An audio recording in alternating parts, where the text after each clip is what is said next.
اعوذ باللہ من الشیطان الرجیم بسم اللہ الرحمن الرحیم الحمد لأہلہ والصلاة علی اہلہا اما بعد فقد السلام علیکم ورحمۃ اللہ وبرکاتہ۔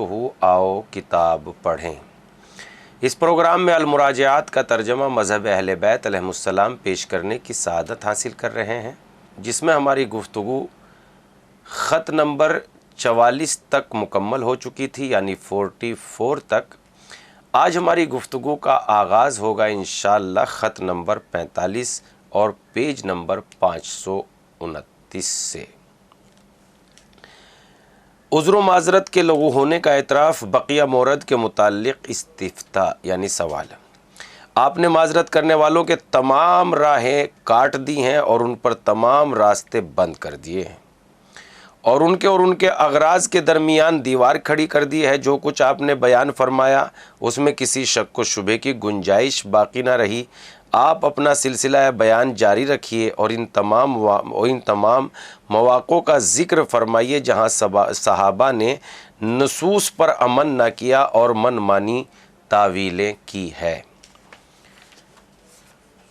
سوال کا انداز یقیناً آپ سمجھ گئے ہوں گے، یعنی انہوں نے اس سے پہلے 43ویں خط میں یہ سوال کیا تھا کہ وہ جگہیں بتائیں جہاں صحابہ کرام نے اپنی مرضی سے باتوں کو تسلیم کیا ہے اور پیغمبر کی نص یعنی احادیث پر عمل نہیں کیا۔ ان کے کچھ مواقع تو علامہ سر شرف الدین موسوی صاحب نے جو بیان کیا، اس کے بعد 44واں خط آتا ہے کہ آپ کے پاس جو بے پناہ دلائل ہیں انہوں نے معذرت کرنے والوں کی معذرت کو کاٹ دیا ہے اور دلیلیں بالکل ختم ہو گئی۔ اب اعتراف کے علاوہ کوئی چیز باقی نہیں رہتی۔ اب اس کے علاوہ بھی اور ایسے مواقع بتائیے، جگہ بتائیے جہاں پر جو ہے صحابہ نے پیغمبر اسلام کی نص پر فرمان پر عمل نہیں کیا۔ جواب مکتوب 45 جیش اسامہ، آپ کا حکم ہے کہ میں وہ سارے موارد بیان کر دوں جہاں صحابہ نے اطاعت قول پیغمبر پر اپنی رائے کو مقدم سمجھا۔ اچھا، تو لشکر اسامہ کا واقعہ ملاحظہ فرمائیے۔ لشکر اسامہ رسول اللہ کی زندگی کا آخری لشکر تھا جسے آپ نے روم کی طرف لڑنے کے لیے بھیجا تھا۔ اس لشکر کی روانگی میں آپ نے اہتمام عظیم فرمایا تھا اور تمام صحابہ کو تیاری کا حکم دیا تھا۔ مسلمانوں کے ارادوں کو مضبوط اور ان کی ہمتوں کو بڑھانے کے لیے لشکر کا ساز و سامان کی فراہم آپ نے خود بنفس نفیس فرمائی تھی۔ مہاجرین و انصار کے سر برآوردہ افراد جیسے حضرت ابوبکر و عمر اور ابو عبیدہ، سعد بن ابی وقاص وغیرہ میں سے کوئی بھی فرد ایسا نہ بچا جسے فوج میں رسول اللہ نے رکھا ہو۔ یہ سن 11 ہجری ماہ سفر 26 تاریخ کا واقعہ ہے۔ جب صبح ہوئی تو 27 تاریخ آئی تو آپ نے اسامہ کو طلب کیا اور فرمایا، جہاں تمہارے باپ قتل کیے گئے ہیں اس طرف روانہ ہو اور ان لوگوں کو اس لشکر سے رون ڈالو۔ میں تمہیں اس لشکر کا افسر اعلیٰ مقرر کرتا ہوں۔ تم صبح سویرے اہل ابنا پر چڑھائی کر دینا اور بہت تیزی سے جانا کہ وہاں خبر پہنچنے سے پہلے پہنچ جاؤ۔ اگر فتح یابی ہو تو بہت تھوڑی دیر وہاں ٹھہرنا۔ اپنے ساتھ راہ بتانے والے کو لے لو، جاسوسوں کو آگے روانہ کر دو۔ جہاں 27 سفر ہوئی تو رسول اللہ کا مرض موت نمایاں ہوا، تپ آ گئی، سر کا درد بڑھ گیا۔ جب 28 تاریخ ہوئی تو آپ نے ملاحظہ فرمایا کہ لوگ جانے میں تساہلی کر رہے ہیں تو آپ باہر تشریف لائے۔ مسلمانوں کی حمیت کو جنبش میں لانے اور ارادوں کو پختہ بنانے کے لیے آپ نے اپنے ہاتھ سے لشکر کا علم درست کر کے اسامہ کو بخشا اور ارشاد فرمایا، خدا کا نام لے کر چل کھڑے ہو اور راہ خدا میں جہاد کرو، تمام منکرین سے جنگ کرو۔ اسامہ رسول اللہ کا علم لے کر چلے، علم کو بریدہ کے حوالے کیا، مدینے کے باہر پہنچ کر لشکر سمیت قیام کیا۔ وہاں پہنچ کر مسلمانوں میں پھر سستی پیدا ہوئی اور وہاں سے آگے نہ بڑھے۔ باوجودی کہ صحابہ نے ارشادات پیغمبر سنے، جلد روانہ ہونے کا آپ نے جس قدر سختی کے ساتھ صاف صاف لفظوں میں تاکیدی حکم دیا تھا وہ سنا، جیسے رسول اللہ کا یہ فقرہ صبح سویرے اہل ابنا پر چڑھائی کر دو، اور رسول کا یہ جملہ جلد روانہ ہونا کہ وہاں خبر پہنچنے سے پہلے پہنچ جاؤ، غرض اس طرح اور بہت ساری تاکیدی احکام لشکر کی روانگی کے موقع پر دیے تھے، مگر صحابہ نے کسی حکم پر عمل نہ کیا، رسول اللہ کی ایک بات بھی نہ مانی۔ صحابہ میں سے بعض لوگوں نے اسامہ کو افسر مقرر کرنے پر اعتراض بھی کیا، جس طرح سابق میں اسامہ کے باپ زید کو افسر مقرر کرنے پر اعتراض کر چکے تھے، اور بہت کچھ باتیں اسامہ کے متعلق لوگوں نے کہی، حد سے زیادہ برا بھلا کہا، حالانکہ انہوں نے اپنی آنکھوں سے دیکھا کہ خود رسول نے افسر مقرر کیا ہے۔ اسامہ سے رسول کو یہ کہتے ہوئے بھی سنا، میں تمہیں اس لشکر کا افسر مقرر کیا۔ اپنی آنکھوں سے دیکھا بھی کہ رسول باوجود بخار میں ہونے کے اپنے ہاتھ سے علم لشکر درست کر کے اسامہ کو دے رہے ہیں، مگر باوجودی سب دیکھنے اور سننے کے بعد اسامہ کے سردار مقرر کیے جانے پر اعتراض کرنے سے باز نہ رہے، اور آخر کار ان کے اعتراض و تانہ زنی سے رسول اللہ شاید غم و غصے میں اسی بخار کی حالت میں سر پر پٹی باندھے چادر اوڑھے باہر تشریف لائے، اور یہ انتقال سے صرف 2 یوم پیشتر کا واقعہ ہے۔ آپ ممبر پر گئے، حمد و ثناء الہی کے بعد ارشاد فرمایا۔ تمام مورخین نے اجتماعی طور پر رسول اللہ کے اس خطبے کو نقل کیا، اور تمام اہل اسلام کا اتفاق ہے کہ رسول اللہ نے اس دن یہ خطبہ ارشاد فرمایا، میرے اسامہ کو افسر فوج مقرر کرنے پر تمہیں اعتراض ہے تو یہ کوئی نئی بات نہیں ہے۔ اسامہ کے باپ زید کو جب میں نے افسر مقرر کیا تھا تب بھی تم لوگ معترض تھے۔ خدا کی قسم زید بھی افسری کے لائق تھا، اور اس کا بیٹا بھی افسری کا سزاوار ہے۔ اس کے بعد حضرت نے مسلمانوں کو جلد روانہ ہونے کے لیے جوش دلایا، صحابہ آپ سے رخصت ہونے لگے اور لشکر گاہ کی طرف روانہ ہونا شروع ہوئے۔ حضرت انہیں جلدی روانگی پر برانگیختہ کر رہے تھے۔ اس کے بعد آپ کے مرض میں شدت پیدا ہو چلی، مگر آپ شدت مرض میں یہی فرماتے رہے، لشکر اسامہ کو جلدی بھیجو، لشکر اسامہ کو فوراً روانہ کرو۔ یہی جملے برابر دہراتے رہے، مگر ادھر لشکر والے سستی برتتے رہے۔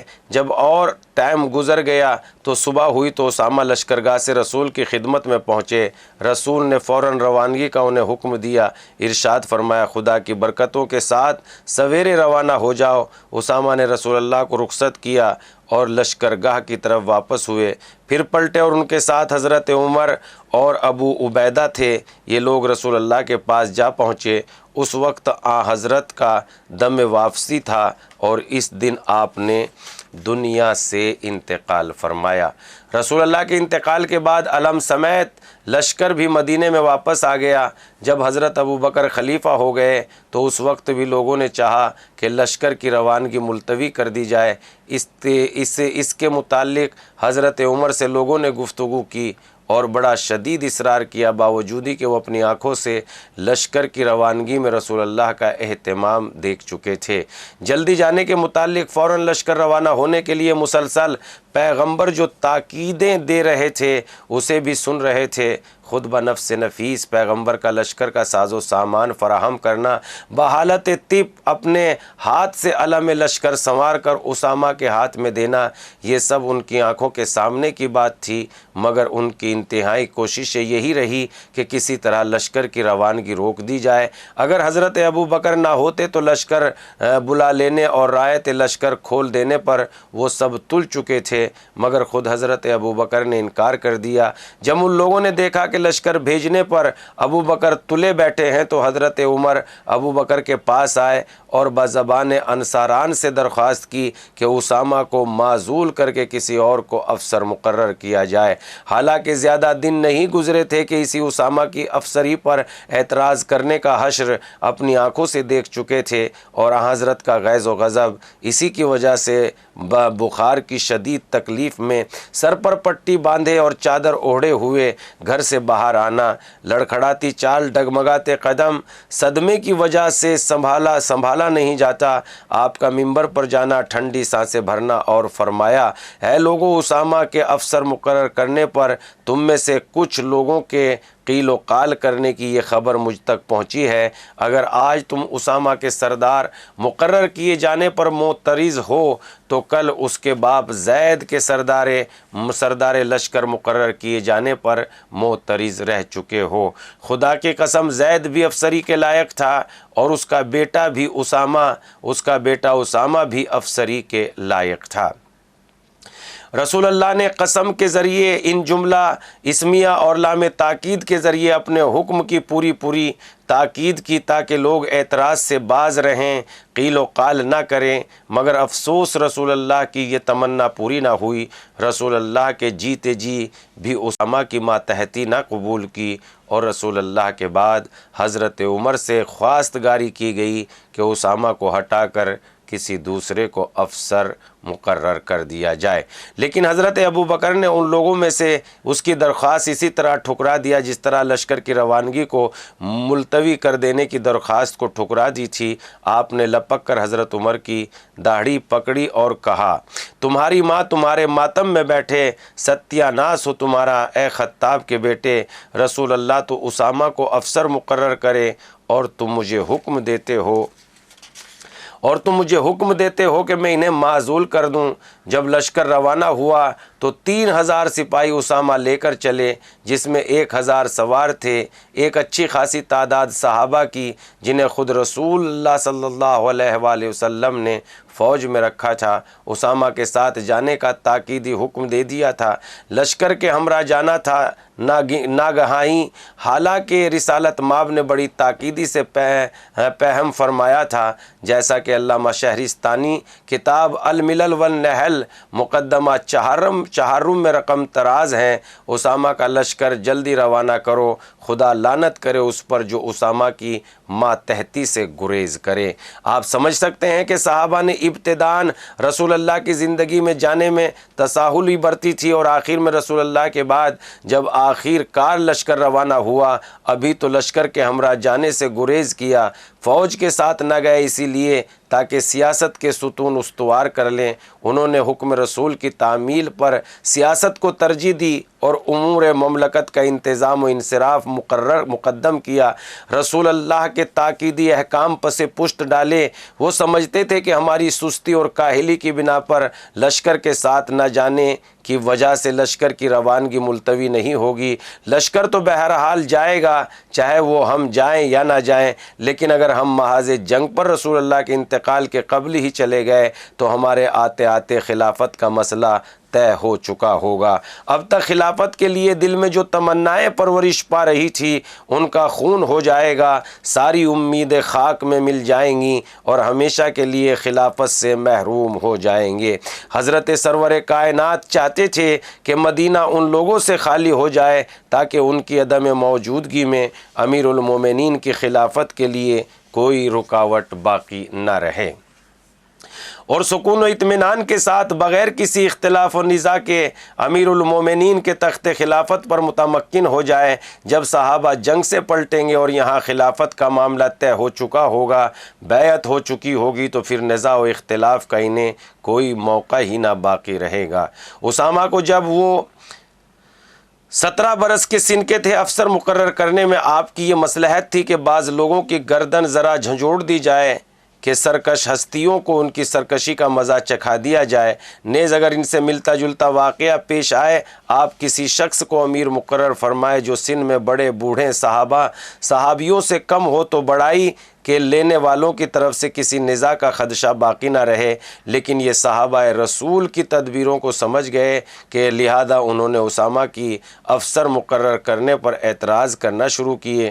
رسول اللہ پر طعنے کرنے لگے، ان کا ماتحت بن کر جانے میں سستی کو روا دی۔ رسول اللہ کے حکم سے مجبور ہو کر چلے بھی تو مدینے کے باہر جا کر ٹھہر گئے، وہاں سے کسی طرح آگے بڑھنا منظور نہ کیا، یہاں تک کہ پیغمبر نے انتقال کیا۔ اب انہیں کوئی کھٹکا باقی نہ تھا۔ پہلی کوشش تو ان کی یہ ہوئی کہ اسامہ کو معزول کر کے کسی اور کو افسر مقرر کیا جائے، پھر بہت سے لوگ لشکر کے ساتھ نہ گئے، جیسا آپ سن چکے ہیں۔ یہ 5 باتیں اس سریہ اسامہ میں پیش آئی جس جس میں صحابہ نے سیاسی امور میں اپنی رائے کو مقدم رکھا اور نصوص پیغمبر پر عمل کرنے سے سیاسی اغراض اپنے اجتہاد کو بہتر جانتے ہوئے صریح احکام پیغمبر کی کھلی مخالفت کر کے آپ نے حکم کو ٹھکرا دیا۔ پہلی بات تو یہ تھی، رسول اللہ نے اسامہ کی ماتحتی میں محاذ جنگ پر روانہ ہونے کا حکم دیا لیکن نہ گئے، یہ رد کیا۔ دوسری بات یہ تھی جو انہوں نے رد کی، سیاسی امور میں اپنی رائے و اجتہاد کو تعمیل حکم پیغمبر سے بہتر جانا، اسامہ کی افسری پر تانا تشنی کیا، دوسرا حکم پیغمبر انہوں نے ٹھکرا دیا۔ تیسری بات یہ تھی، اسامہ کی افسری پر تانا کیا جو انہوں نے رد کر دیا، رسول اللہ کے انتقال کے بعد کوشش کی کہ لشکر کی روانگی ہی ملتوی کر دی جائے۔ پانچویں بات یہ تھی، جب اس میں ناکامی ہوئی تو اسامہ کو معزول کر دینے کے لیے سازشیں کی۔ تو یہ اتنے مواقع ہیں جہاں صحابہ نے پیغمبر اسلام کے مکمل طور پر صریح احکام پر بھی عمل نہ کیا۔ اس اعتبار سے ثابت ہوتا ہے کہ وہ اپنی مصلحت کے مطابق حکم پیغمبر کو پس پشت ڈال دیا کرتے تھے اور جو ہے امور نظامت میں اپنی رائے کو شامل کر دیا کرتے تھے۔ انہی احکام، انہی باتوں کے ساتھ آپ دیکھتے رہیے کتنی عظیم دلائل آپ کی خدمت میں پیش کیے جا رہے ہیں۔ پھر حاضر ہوں گے انشاءاللہ آپ کی خدمت میں، تب تک کے لیے اجازت چاہتے ہیں۔ خدا حافظ۔